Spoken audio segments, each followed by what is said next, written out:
एक गांव था हसनपुरा, जहां रहीम नाम का परिवार रहा करता था।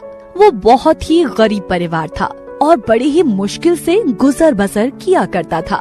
रहीम घर के आंगन में बैठा हुआ था कि तभी उसका बेटा कासिम घर आता है। बेटा तुम वापस आ गए? क्यों आ गए तुम? तुम्हें रुकने के लिए कहा था ना, फिर भी वापस आ गए क्यों? बताओ बेटा क्यों? बाबा उस्ताद ने सबको छुट्टी दे दी थी तो मुझे भी छुट्टी दे दी, तो मैं कहाँ जाता बाबा? मुझे पता है बाबा, आपने मुझे घर आने से रोका था, लेकिन उस्ताद जी को भी क्या कहता। कैसे? उस्ताद जी ने छुट्टी कैसे दे दी? चल मेरे साथ, अब जो भी कहना है मुझे कहना है। चलो तुम्हें छोड़ कर आता हूँ। अरे बेटा कासिम, मैंने तो आप सबको छुट्टी दे दी थी, फिर क्यों आ गए वापस? उस्ताद जी मैं तो घर चला गया था, लेकिन मेरे बाबा मुझसे नाराज हो गए और मुझे वापस यहाँ छोड़ने आ गए। क्या वापस छोड़ने आ गए? पर क्यों बेटा कासिम? पता नहीं उस्ताद जी, वो बाहर खड़े हैं बाबा। बैठो बेटा कासिम, मैं आपके बाबा से बात कर लेता हूँ। अस्सलाम वालेकुम रहीम जी। वालेकुम सलाम इमाम साहब। इमाम साहब आपसे गुजारिश है, खासकर ईद के मौके पर मेरे बेटे को ना छुट्टी ना दिया करें। अरे ये क्या कह रहे हैं रहीम जी? ईद की छुट्टी पर तो सब बच्चे अपने माँ बाबा के साथ, अम्मी के साथ, भाई बहन के साथ ईद मनाते हैं, आप क्यों मना कर रहे हैं? अरे इमाम साहब, हम गरीबों के लिए क्या बकरा ईद, क्या ईद, हमारे पास तो कुर्बानी तक के लिए कोई पैसे नहीं होते, कहाँ से लाएंगे हम इतना पैसा?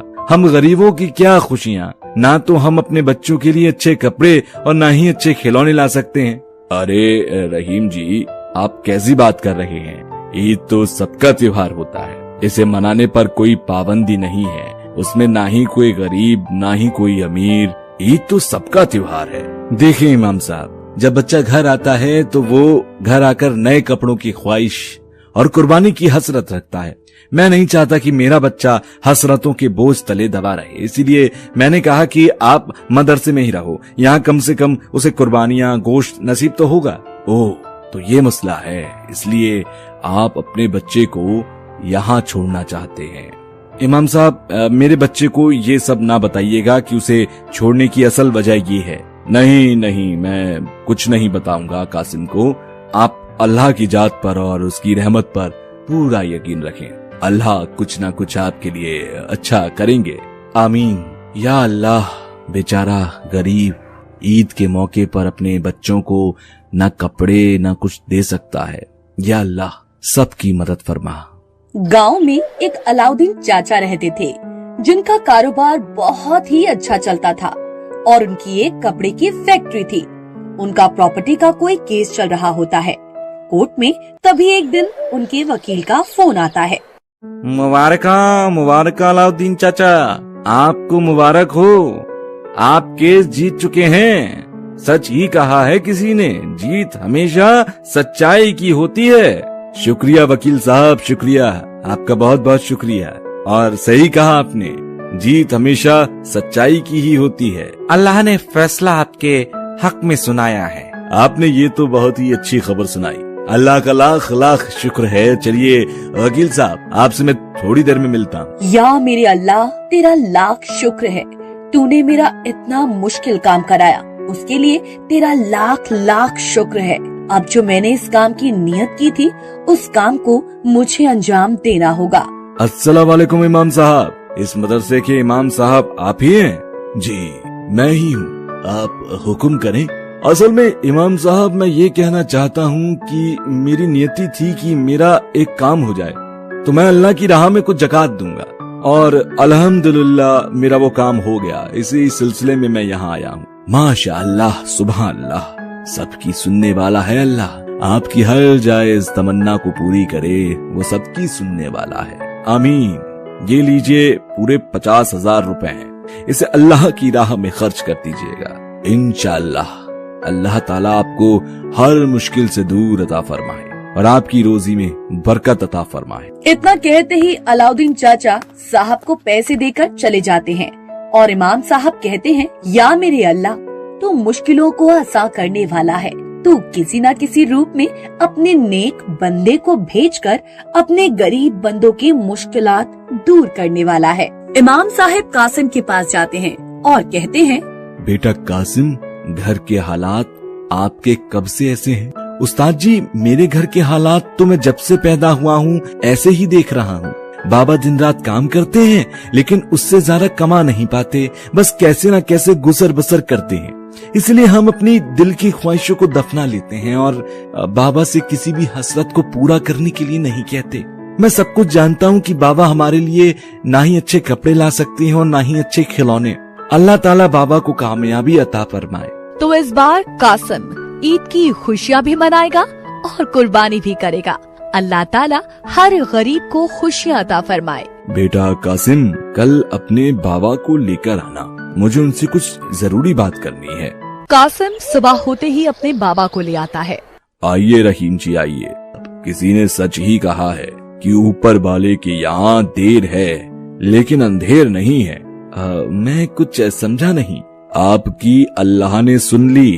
अल्लाह ने किसी अपने नेक बंदे को भेजा आपकी मदद के लिए, ताकि आपके घर में ईद की खुशियाँ आ सकें और आप भी कुर्बानी कर सकें।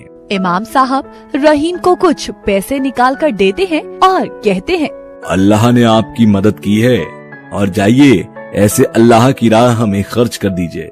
रहीम और कासिम खुश हो जाते हैं और अल्लाह का शुक्र अदा करते हैं। अब्बू अब्बू, हम भी कुर्बानी करेंगे, लेकिन मेरी एक ख्वाहिश है कि हम एक छोटा सा बकरी का बच्चा लाएं और उसे मैं पालना चाहता हूँ, उसके साथ खेलना चाहता हूँ, ताकि जन्नत में जब वो मुझे मिले तो मैं उससे पहचान सकूं और वो मुझे पहचान सके।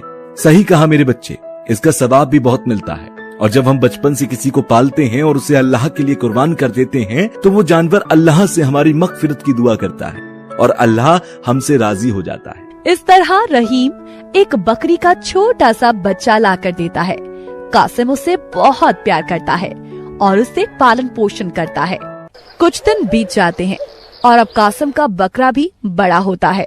एक दिन की बात है, कासिम शेरू को घास चराने के लिए जंगल ले जाता है। जंगल में कासिम को बहुत भूख लगती है। कासिम इधर उधर देखता है, उसे नदी किनारे एक आम का पेड़ नजर आता है, लेकिन उस आम के पास जाना खतरे से खाली नहीं होता, क्योंकि नदी में मगरमच्छ उसे दिखाई देते हैं। शेर तू यहीं रुक, मैं तेरे लिए आम तोड़ कर लाता हूँ, जिसे हम मिलकर बैठकर खाएंगे। कासिम पेड़ पर चढ़ जाता है और आम तोड़ने लगता है, लेकिन आम की डाली इतनी कमजोर होती है कि कासिम नदी में गिर जाता है। कासिम जोर जोर से चिल्लाने लगता है, शेरू शेरू कहाँ हो, जल्दी आओ। शेरू की नजर पड़ती है। शेरू दौड़कर नदी में जाता है। कासिम क्या देखता है कि पास के मगरमच्छ उसे खाने के लिए आ रहे होते हैं। शेरू कासिम को बचाने के लिए नदी में पहुंच जाता है। कासिम शेरू की पीठ पर बैठकर नदी से बाहर आ जाता है। शेरू जल्दी चलो, वरना ये हमें खा जाएंगे, जल्दी जल्दी जल्दी शेरू। इस तरह से शेरू कासिम की जान बचाता है और दोनों घर लौट आते हैं। अरे बेटे कासिम, क्या हुआ? तुम्हारे कपड़े कैसे फटे हुए हैं और गीले बहुत हो रहे हो? बाबा क्या बताऊं, आज हम लोग मरते मरते बचे दोनों। क्यों, क्या हुआ ऐसा? क्या किया तुमने? बाबा हम लोग जंगल गए थे शेरू को घास चराने, लेकिन मुझे भी थक कर बहुत भूख लगने लगी। मैंने पास में देखा कि नदी के किनारे एक आम का पेड़ है, तो आम तोड़ने के लिए मैं पेड़ पर चढ़ गया, लेकिन अचानक से मेरा पैर फिसल गया और मैं नदी में जा गिरा, जहाँ बहुत सारे मगरमच्छ थे। फिर मैंने शेरू को आवाज लगाई और शेरू ने मेरी जान बचा ली। इस तरह हम घर सही सलामत पहुंचे, शेरू की वजह से पहुंचे हैं। ओह अल्लाह का लाख लाख शुक्र है बेटा कि तुम दोनों सही सलामत आ गए। और एक बार फिर शेरू ने अपनी वफादारी साबित कर दी। आज तुम्हारी अम्मी जिंदा होती तो ये सब देखकर बहुत खुश होती। अल्लाह ताला तुम्हारी अम्मी जान को जन्नतुल फिरदौस में आला से आला मकाम अता फरमाए। फिर कुछ दिन ऐसे ही बीत जाते हैं और बकरा ईद का त्योहार आ जाता है। बकरा ईद का त्योहार आने से कासिम बहुत उदास हो जाता है, क्योंकि उसे पता होता है कि उसकी सबसे प्यारी चीज जान शेरू उसका सब कुछ अल्लाह पर कुर्बान होने वाला है। उसकी विदाई से वो बहुत गमगीन रहता है। बेटा कासिम, खाना खा लो और अपनी प्यारी जान शेरू को भी खाना दे दो। नहीं अब्बू जान, मुझे भूख नहीं है। क्यों बेटा क्यों? मैं कई दिनों से देख रहा हूँ कि आप बहुत उदास दिख रहे हो। अच्छा मैं समझ गया, ईद का त्योहार नजदीक आ रहा है ना, इसलिए, क्योंकि तुम अपनी सबसे प्यारी जान शेरू को विदा जो कहने वाले हो। जी अब्बू, आपने सही कहा, शेरू को देखकर बहुत उदास रहता हूँ और बहुत ही गमगीन रहने लगा हूँ कि मैं शेरू के बिना कैसे जी पाऊंगा, क्योंकि शेरू के बिना तो अब एक दिन भी काटना मेरे लिए बहुत मुश्किल हो गया है। इतना कहकर कासिम शेरू को गले लगा लेता है और दोनों रोने लगते हैं। इसे देखकर रहीम भी रोने लगता है और कहता है, बेटा, हम अपनी प्यारी चीज को अल्लाह के लिए कुर्बान करते हैं तो अल्लाह हमसे राजी हो जाता है और पुल सिरात पर चलने से हमें हमारी आसानी अता फरमाता है। जब हम मरकर अल्लाह के पास जाएंगे तो अल्लाह हमें हमारी सारी प्यारी चीजों को अता फरमा देगा। इस तरह तीनों मिलकर रोने लगते हैं और अल्लाह से दुआ करते हैं कि अल्लाह ताला हम सबको गुनाहों से बचने की तौफीक अता फरमाए और ज्यादा से ज्यादा ज़कात देने की तौफीक अता फरमाए और हर गरीब को बकरा ईद पर ढेरों खुशियाँ अता फरमाए। तो दोस्तों, हमारी आज की कहानी आपको कैसी लगी? अच्छी लगी तो हमारे चैनल को लाइक करें, सब्सक्राइब करें और बेल आइकन पर क्लिक करें।